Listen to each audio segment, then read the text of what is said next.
इस सुंदर दिन को हमारे जीवन में दिया और परमेश्वर का लाखों लाखों कोटि कोटि धन्यवाद करता हूँ कि आज जो वचन हमें मिला है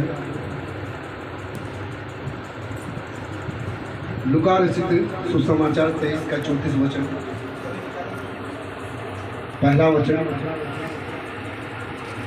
तब यीशु ने कहा, हे पिता, इन्हें क्षमा कर। अपने बाइबल से निकाल लेंगे वचन। हालेलुया। तब यीशु ने कहा, हे पिता, इन्हें क्षमा कर, क्योंकि यह जानते नहीं कि क्या कर रहे हैं। इस वक्त प्रभु से हम घुटना टेक के उसके चरणों में अपने आप को सौंपते हैं। प्रभु, आज इस वचन के द्वारा प्रभु आप हमारे मुख से आपका पवित्र आत्मा गाइड करें। प्रभु, मुझ में कोई खूबी नहीं प्रभु, सारा खूबी आप में है मेरे पिता। प्रभु, हम आज के इस पवित्र दिन के हमारे जीवन में ठहराया प्रभु, और आपके चरणों में हमें खड़ा होने का अवसर दिया मेरे खुदा। प्रभु, इसी प्रकार प्रतिदिन हमें इस वचन के द्वारा संभाले रखना। हालेलुया। लूका रचित सुसमाचार 34 का 23 का 34 वचन कहता है, तब यीशु ने कहा, हे पिता, इन्हें क्षमा कर, क्योंकि यह नहीं जानते, क्योंकि यह नहीं जानते कि यह क्या कर रहे हैं। उस समय की बात है, उस समय की बात है जब यीशु को क्रूस पर चढ़ाया गया था। हालेलुया। हालेलुया। उनके हाथों और पैरों में किल्ले ठोका गया था और उन्हें ताज के रूप में कांटों का ताज पहनाया गया था। हालेलुया। जब भीड़ उसका मजाक उड़ा रहे थे और कुछ लोग चिल्ला चिल्ला के बोल रहे थे, अगर तू मसीह है तो खुद को बचा ले।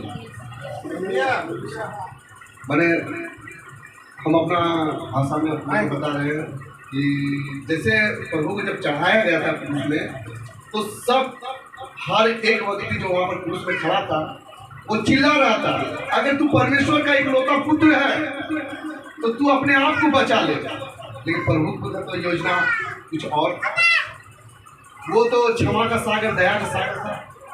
तो प्रभु वो ऐसा जीवित खुदा था, उसका योजना के सामने हम मनुष्य कुछ नहीं। उसने हमारे पापों को और गुनाहों को अपने ऊपर लिया, और लोग देखिए इसमें क्या कर रहे हैं, वो चिल्ला चिल्ला के उसके ऊपर में मजाक कर रहे हैं, बोल रहे हैं, अगर तू मसीह है तो खुद को बचा ले। तो प्रभु उस दर्द और उस अपमान के बीच में यीशु ने ऊपर आकाश की ओर देखा और कहा, हे पिता, इन्हें क्षमा कर। देखिए कितना प्यार करते हैं हम लोग से, कि उतना तकलीफ में वो वहां पर चढ़ा हुआ है, वो अपना लहू का एक एक कतरा बहा रहा है, वो हमारे लिए अंतिम सांस तक उसने अपना क्षमा की प्रार्थना हमेशा हम लोगों के लिए करता है। कि वो चाहते थे कि हम कोई गलत रास्ते में चले, क्योंकि वो चिल्ला रहे थे, हे पिता, इन्हें क्षमा कर, ये क्या कर रहे हैं। हालेलुया।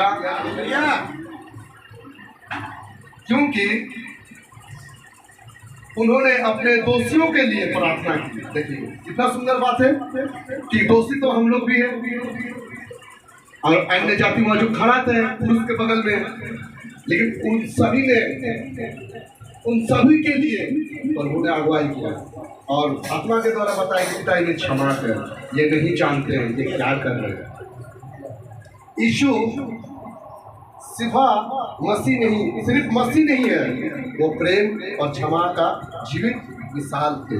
आज इस सभा के बीच में, इस प्रभु के चरणों के बीच में, आज 2 साल के बाद यहाँ खड़ा होने का, और मैं तो इस लायक नहीं इसके चरणों में खड़ा हो सकूं, लेकिन प्रभु को हम धन्यवाद करते हैं कि इस वचनों के द्वारा आज मैं 70 मिनट या 10 मिनट नहीं दे सकता।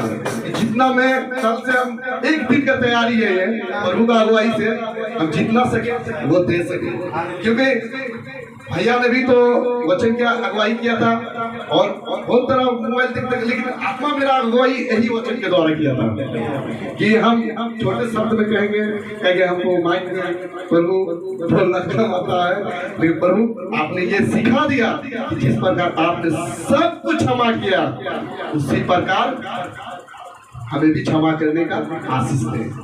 इन वचनों के द्वारा सभी को आशीष मिले और सभी को कोटि कोटि धन्यवाद कि प्रभु हम आपको लाखों लाखों धन्यवाद करते हैं उस सर्वशक्तिमानी जो हुआ रफा चंगा करने वाला परमेश्वर के चरणों में हमें खड़ा होने का अवसर दिया।